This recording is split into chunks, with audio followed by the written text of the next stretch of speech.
En la conferencia mañanera del 10 de agosto de 2026, algunos periodistas promovieron diversas discusiones importantes en torno a la educación y la regulación tecnológica. El efecto de bajo rendimiento académico. Los periodistas cuestionaron sobre los peligros del uso de redes sociales en adolescentes, citando estudios sobre bajo rendimiento académico.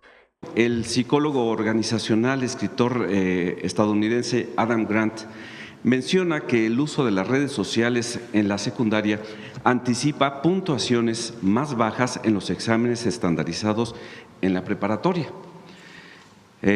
Los estudiantes de 10º grado que comenzaron a usar las redes sociales antes del 9º grado están 6 meses atrasados con respecto a sus compañeros en matemáticas y lectura. Él es muy tajante, Adam Grant, y dice: ningún niño debería tener acceso a redes sociales. Una cosa es la tecnología y la otra son las redes sociales.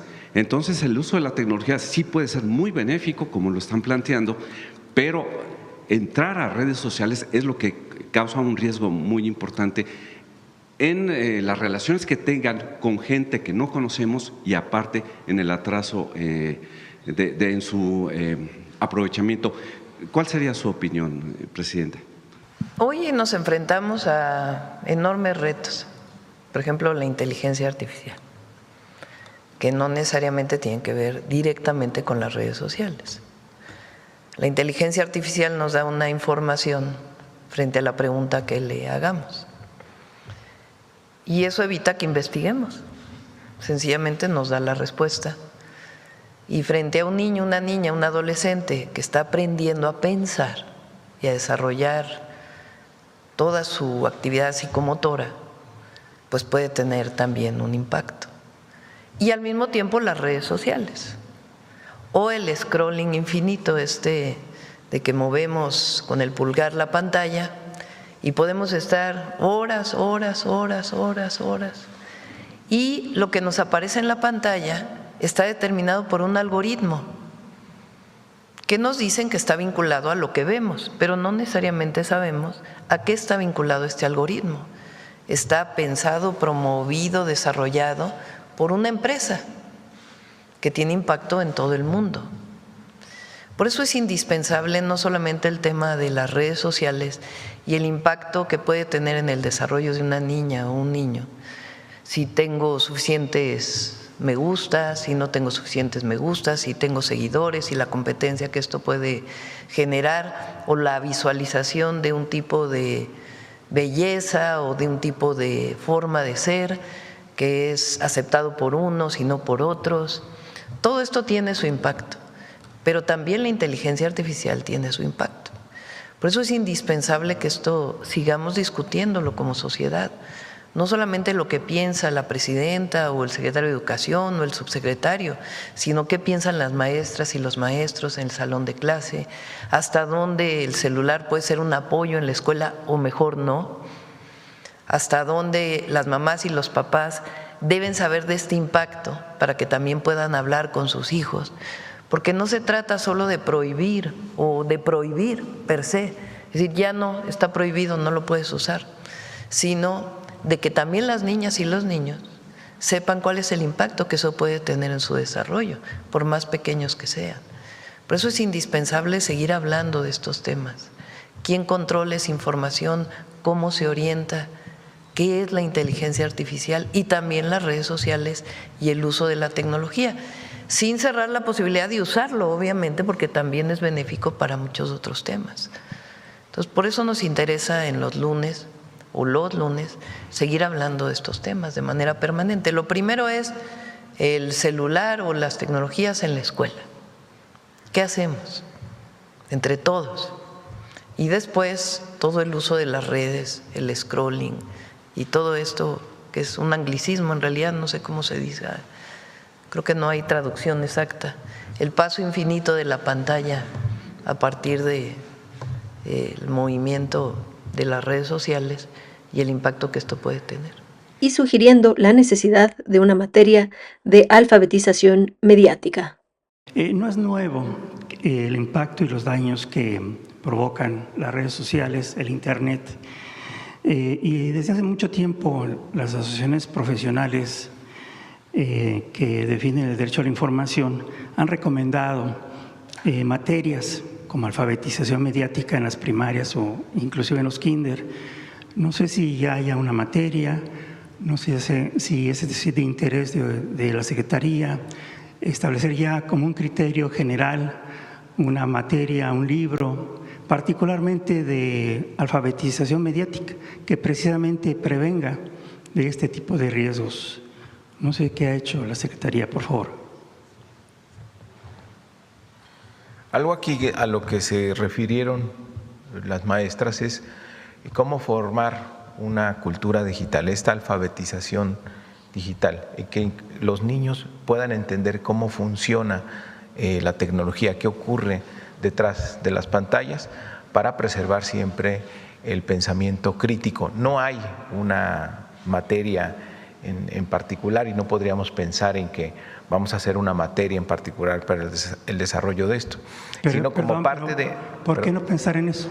Si ya se comenta en todo el mundo los riesgos. ¿Perdón? ¿Por qué no pensar en una materia si en todo el mundo ya se alerta acerca de eso? Sí, podría ser, sobre todo por lo que se ha dicho aquí, de cómo el uso de la tecnología bien aplicado con fines pedagógicos puede ser útil. Entonces, ese es, digamos, por eso es el dilema de las plataformas. Se puede discutir cómo utilizar la tecnología de buena manera con fines pedagógicos, y eso va generando una cultura y una alfabetización digital como la que tú estás comentando. Yo creo que es algo que podemos discutir y por qué no incluirlo, ¿no? Asimismo, plantearon el debate sobre si es más efectivo regular a las plataformas tecnológicas mediante multas o restricciones que restringir directamente el uso del dispositivo a los menores. Ayer en el programa de Operación Mamut que transmite Canal 11, entrevistaron a un especialista de la Red de Protección de los Derechos de la Infancia, y esta persona dijo que más que regular el uso del tiempo en los niños y adolescentes, pues, ella recomendaba regular a las plataformas. Pues hemos conocido casos, inclusive multas que se le aplican a las transnacionales, y estos casos duran muchísimos años antes de llevarse a cabo una multa. Entonces, no sé si alguna de ustedes quisiera comentar esta opinión de que se multe, más bien se restrinjan a las plataformas antes de restringir el uso de los niños o adolescentes de estas plataformas o redes digitales. La responsabilidad no es de la persona, la responsabilidad es de una plataforma que está diseñada para generar adicción. Sin embargo, las personas tenemos que conocer ese impacto para también generar el comportamiento alrededor de las redes sociales y de las plataformas. Por ejemplo, vamos a poner en otro caso, el cigarro. Se demostró por muchos años que el cigarro tenía químicos que provocaban mayor adicción, incluso que la posible adicción que pudiera generar el tabaco per se. Se demostró, incluso hubo juicios en Estados Unidos que fueron ganados. Hay películas sobre ello, libros. ¿Qué se hizo en general en todos los países o qué se hizo en México? Pues que no se anunciaran, por ejemplo, en la televisión, poner un impuesto mayor, evitar que se fumara en lugares colectivos como restaurantes, salas de cine, en fin, teatros. Se reguló, pero también una campaña que decía el cigarro te hace daño, puede causarte cáncer u otras enfermedades pulmonares. Bueno, aquí apenas estamos viendo qué vamos a hacer con las plataformas que, como bien se mencionó en la conferencia de hace una semana, en mucho están diseñadas para generar adicciones, en particular el scrolling infinito. Entonces, tiene que haber conciencia en la persona, desde los niños, los papás, los adolescentes, todos, de que podemos caer en una adicción. Los adultos por estar utilizando excesivamente el celular. Pero también tiene que haber alguna regulación a las plataformas. Y eso es lo que, desde mi punto de vista, tenemos que discutir como sociedad, incluso la inteligencia artificial. No es una situación en donde el gobierno decida cuál es la regulación, sino ponerlo a discusión de las maestras, ponerlo a la discusión de madres y padres de familia y de todas y de todos, porque es algo a lo que nos enfrentamos que puede tener impactos muy graves en la educación de nuestros hijos y también en general de la sociedad.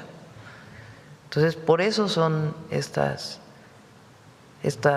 reflexiones de los lunes e ir avanzando hacia qué regulamos, cómo lo regulamos y hacia dónde vamos.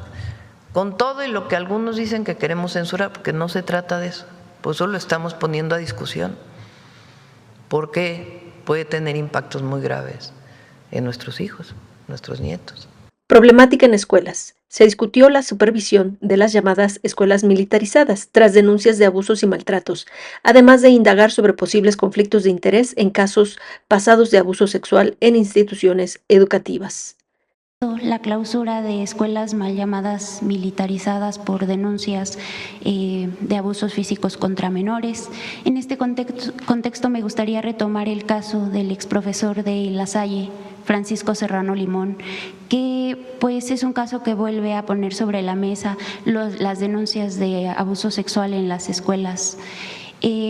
Presidenta, su gobierno contempla fortalecer la supervisión de este tipo de escuelas y establecer protocolos pues más estrictos para prevenir este tipo de casos, para denunciar y para la atención de estas denuncias.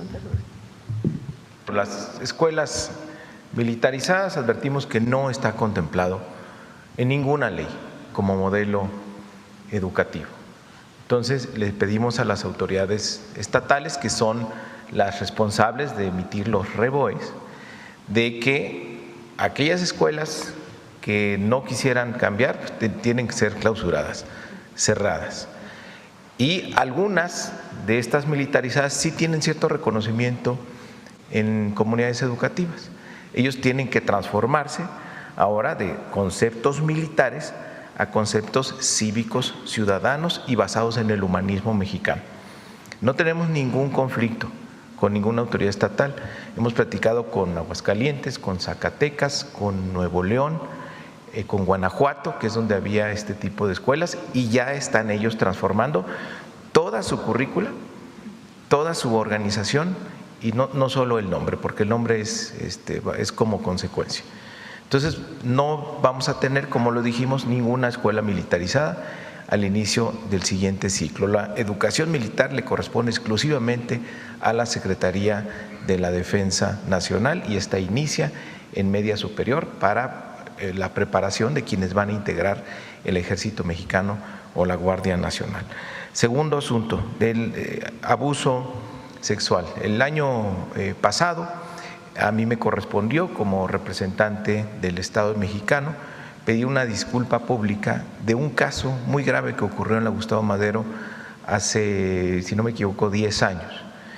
Y una de las consecuencias de ello fue establecer protocolos para evitar cualquier tipo de maltrato y abuso sexual en las escuelas.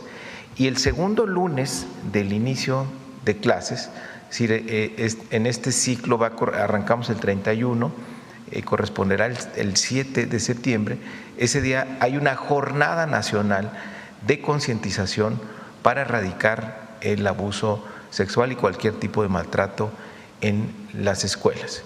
Entonces estamos siendo muy estrictos en eso, en que las escuelas sean lugares seguros y que no representen ninguna amenaza para nuestros niños y nuestras niñas. Es algo que hemos tomado muy en serio en la Secretaría.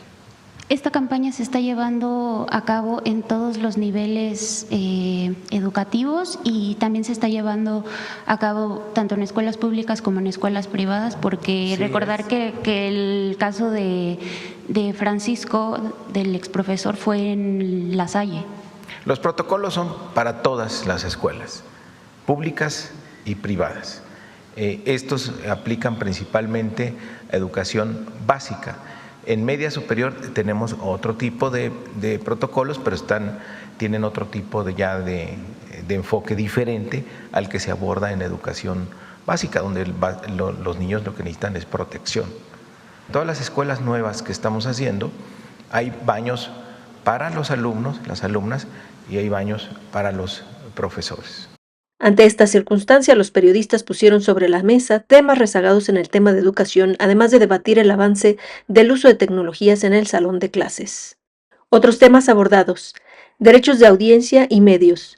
Hubo preguntas sobre la apertura del gobierno para modificar lineamientos de la ley de audiencias en respuesta a preocupaciones del sector radiodifusor. La semana pasada usted mencionaba que la consejera jurídica iba a seguir manteniendo estas conversaciones con Nasir para ver sus cuestionamientos acerca de los lineamientos de la ley de audiencias. ¿Su gobierno está abierto a hacer cambios en caso de que lo pidieran? Sí, y no solo la Cámara, también se han recibido de otras organizaciones o personas comentarios. Por eso esta consulta pública, para que se perfeccione el derecho de las audiencias, y ese es el objetivo. Entonces, en la semana vendrá Luisa María para poder platicar de qué cambios, si es necesario, se harían a los lineamientos. ¿Estaría dispuesta quizás a ceder en el asunto de que tengan un defensor de las audiencias o del código de… Eso ya viene en la ley. Eso no está a discusión. O sea, en la ley ya viene el código de ética y el derecho de las audiencias a tener un defensor de audiencias en cada empresa televisora o de radiodifusión. Eso ya está en la ley. Incluso la Cámara estuvo de acuerdo con lo que se aprobó, la Cámara de la Industria de la Radio y la Televisión estuvo de acuerdo con lo que se aprobó. Hubo discusiones incluso en el Congreso y estuvo de acuerdo con lo que se firmó o con el contenido de la ley, estuvieron de acuerdo. Ahora lo que está planteado es los lineamientos para que eso se cumpla. Entonces están a consulta pública y pues evidentemente es en el marco de lo que se aprobó en la ley. Seguridad y comercio exterior. También se abordó la reciente suspensión temporal de exportaciones de aguacate a Estados Unidos debido a amenazas de seguridad en Michoacán, lo que llevó a la presidenta a explicar las medidas de vigilancia y coordinación con las autoridades estadounidenses. Hubo una reunión en la embajada el viernes, si mal no me equivoco, sin informarnos, tomó esta decisión las distintas instituciones que tienen que ver con la inspección del aguacate, que las hace en México Senacica, que es la institución que se dedica a la inspección sanitaria por parte de la Secretaría de Agricultura, y al mismo tiempo inspectores ya sea mexicanos contratados por las agencias de Estados Unidos sanitarias, o también pueden ser estadounidenses que están en México que se dedican a la inspección en la cadena productiva del aguacate de exportación y de otros productos. Lo que plantearon, que no lo informaron previamente, es que algunos de estos inspectores habían tenido amenazas. Cuando se da este llamado, pues pedí al secretario Omar que hablara, estaba Roberto fuera de México, entonces a Relaciones Exteriores y a Seguridad, que pudieran hablar con el embajador para poderse sentar a ver exactamente qué es lo que estaba pasando. Se sentaron el viernes y ya se planteó de algunas personas que habían recibido algunas amenazas y se les va a dar toda la seguridad para que no haya problema. Y esta mesa se queda de manera permanente para garantizar la exportación del aguacate y también que todas las personas tengan seguridad. Entonces el acuerdo fue justamente eso, que les van a dar protección de seguridad, únicamente eso, para que vuelvan todos los inspectores. A todo en realidad, porque es a los productores, a los empacadores y también pues a los inspectores, tanto de Senacica como de no recuerdo ahorita cómo se llama, pero es una organización que se dedica a la inspección que viene de Estados Unidos. Entonces se acordó la seguridad, ya se abrieron 45 empacadoras para su exportación y creo que son 60 y tantas, las que siguen también esperamos que se abran esta semana. Les mencionaron que el grupo criminal los estaba amenazando. Bueno, eso ya lo puede informar la Secretaría.